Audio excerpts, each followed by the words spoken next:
Hello everyone, ciao tutti and welcome back to a new video. I haven't been active for some time. I had to move a lot between different cities, but now I finally settled in my hometown for a few months. Therefore, I will be able to post a little bit more consistently. Also, I noticed that you guys tend to like more my grammar videos, so I will try to focus a little bit more on that type of content. So for today's video, I wanted to go back to verbs.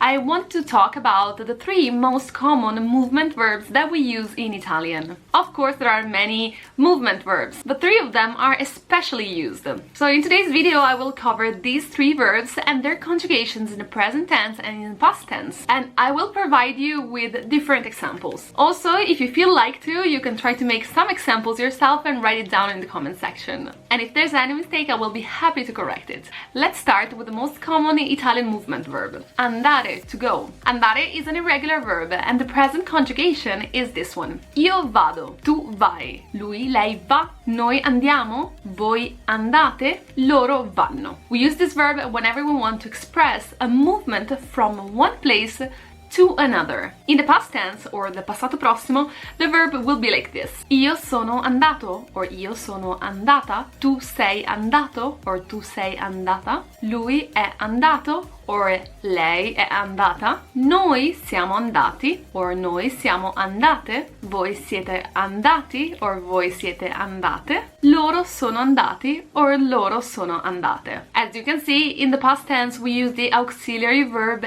essere. Whenever we use the auxiliary verb essere in compound tenses, we need to change the past participle into the gender and the number of the noun it refers to. The reason why the verb andare goes with the auxiliary verb essere is because it's a movement verb. You will notice that in Italian language, most movement verbs will have auxiliary verb essere in compound tenses. This is just a pattern, not a rule. Most likely that will happen, but not always. Let's also see the prepositions that we need together with the verb andare. We use the verb andare to express a movement to one place.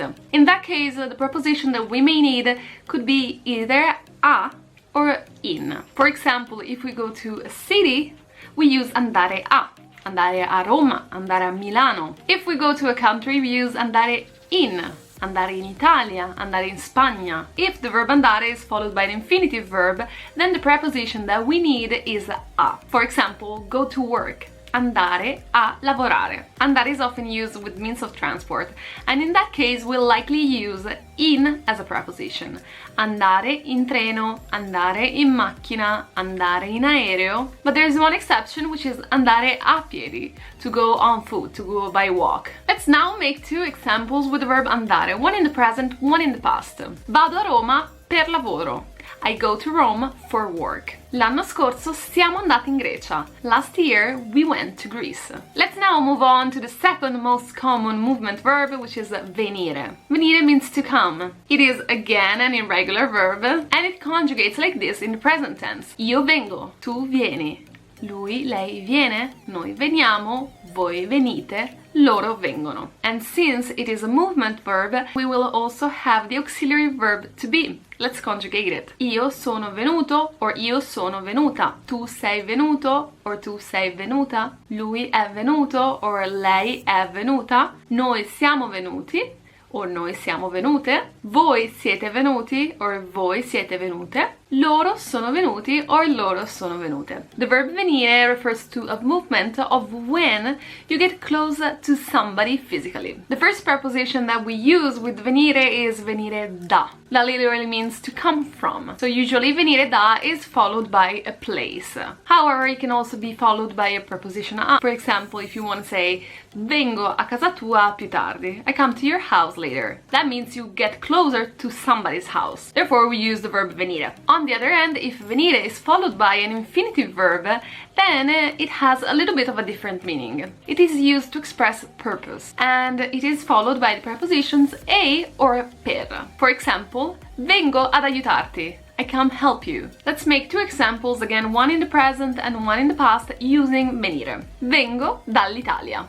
I come from Italy. Lei è venuta a studiare da me. She came to study at my place. In this case, we used a because we express that the verb to study is the purpose of why she came to my place. The third most common movement verb is partire. Partire means to leave, to depart, to get far away from a place, to start a journey, for example. It conjugates in the present as follows. Io parto, tu parti, lui, lei parte, noi partiamo, voi partite, loro partono. As you can see, this is a regular verb. In the past tense, since it's a movement verb, again, it takes the auxiliary verb essere. Io sono partito or io sono partita. Tu sei partito or tu sei partita. Lui è partito or lei è partita. Noi siamo partiti or noi siamo partite. Voi siete partiti or voi siete partite. Loro sono partiti or loro sono partite. Again, here we may use different prepositions according to the use that we have of partire. If we want to say that we leave to go to a place, we use the preposition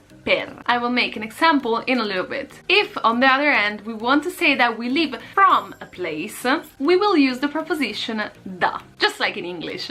Even though a lot of times the verb to leave in English doesn't require the preposition from, in Italian it does. And the last preposition, the one that we use whenever there is a verb after the verb partire, is per. Again, here it expresses a little bit of a purpose. For example, parto per scoprire il mondo. I leave to discover the world. Let's now make two examples, one in the present and one in the past tense. La prossima settimana parto per Valencia. Next week I'll leave to go to Valencia. Second sentence, sono partita da Milano per andare a Valencia. I left from Milano to go to Valencia, with the purpose of going to Valencia. Okay, so this is it. These are the three most common movement verbs in Italian. If you manage to master them, you will be able to express a lot of things, both in terms of movement and in terms of purpose. As I said before, if you want, you can try to make a few examples in the comment section and I will correct each one of those. Also, if you have questions, feel free to ask them and I will be very happy to answer. I really hope you liked this video and I hope it was helpful. If it was, please give it a like and subscribe to the channel and I will see you next week with a new one. A presto!